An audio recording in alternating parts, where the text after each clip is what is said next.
नमस्कार मंडळी, श्री स्वामी समर्थ.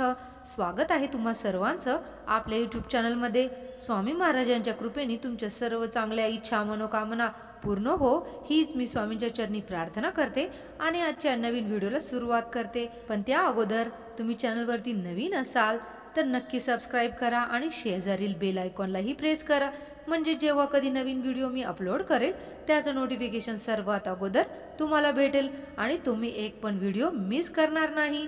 आपल्या हिंदू धर्मामध्ये संकष्टी चतुर्थीला विशेष महत्त्व आहे. हिंदू धर्मग्रंथानुसार भगवान गणेशाला प्रथम पूजनीय मानले जाते. मंगलमूर्ती गणेशाच्या पूजेशिवाय कोणतेही शुभ कार्य पूर्ण होत नाही.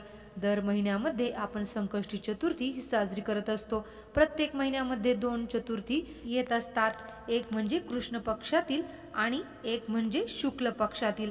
तर विनायक चतुर्थीचं व्रत हे शक्यतो करून केलं जात नाही, पण संकष्टी चतुर्थीचं जे व्रत आहे तर ते आपण सर्वच जण करत असतो. चतुर्थीच्या व्रताने काय होतं तर मुलांच्या जीवनामधील सर्व अडचणी विघ्न दूर होतात आणि त्याचबरोबर प्रत्येक कामामध्ये आपल्याला आणि आपल्या घराला संपूर्णपणे यश मिळत असतं.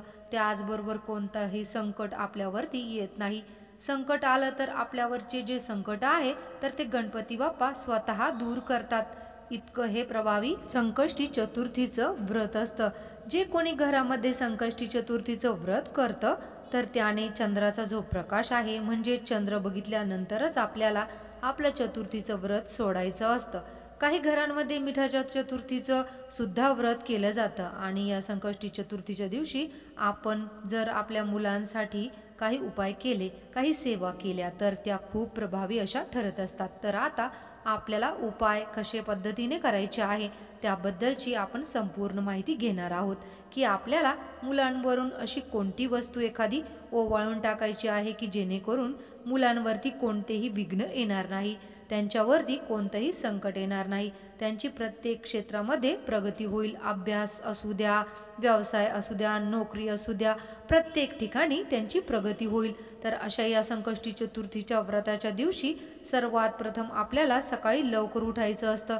त्यानंतर गणपती बाप्पाचं पूजन करायचं असतं, अभिषेक करायचा, आरती करायची, नैवेद्य दाखवायचा, गुळ खोबऱ्याचा नैवेद्य म्हणा, मोदकाचा नैवेद्य म्हणा, जमेल तो नैवेद्य आपल्याला या दिवशी दाखवायचा असतो. त्यानंतर आपल्याला गणपती बाप्पांकडे प्रार्थना करायची आहे की माझ्यावरती, माझ्या घरावरती सदैव तुमची कृपा असू द्या.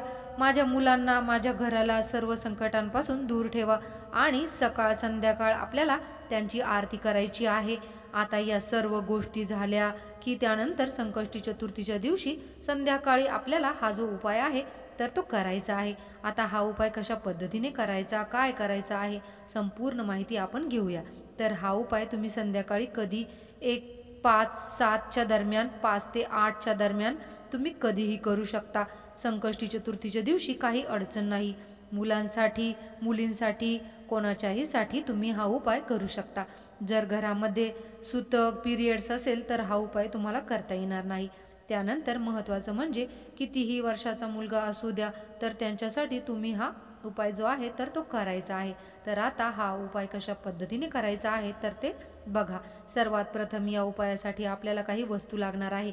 आता कोणत्या वस्तू लागणार आहे तर 5 लवंग घ्यायच्या आहेत, त्याचबरोबर काळे तीळ घ्यायचे आहेत, खडे मीठ घ्यायचं आहे आणि आपल्याला 5 लाल मिरच्या घ्यायच्या आहेत.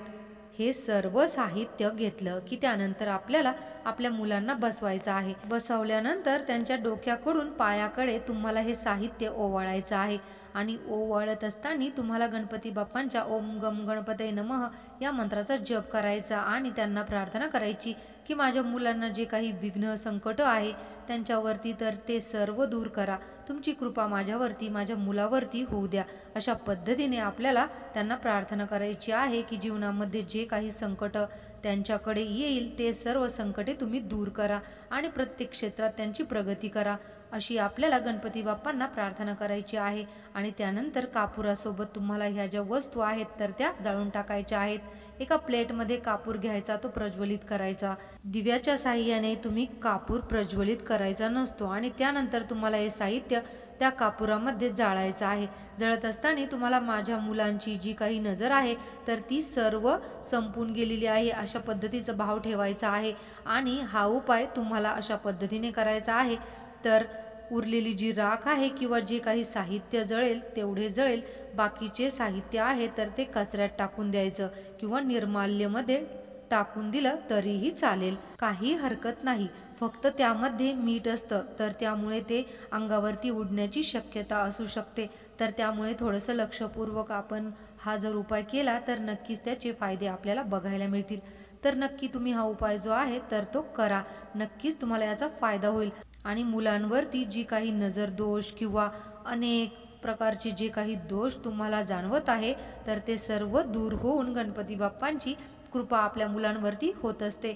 एकदा की गणपती बाप्पांची कृपा झाली तर कोणत्याच अडचणी, कोणतेच संकटही त्यांच्यावरती येणार नाही। तर नक्की तुम्ही हा जो उपाय आहे तो करा। त्यांची सर्व नजर दोष, त्यांच्यावरती कोणाची वाईट नजर असेल तर ती सर्व निघून जाऊन त्यांचा हट्टीपणा, चिडचिडेपणा, तापटपणा सर्व कमी होईल। अभ्यासात लक्ष लागेल, नोकरीमध्ये सुद्धा यश मिळेल, तर नक्की फायदा होईल।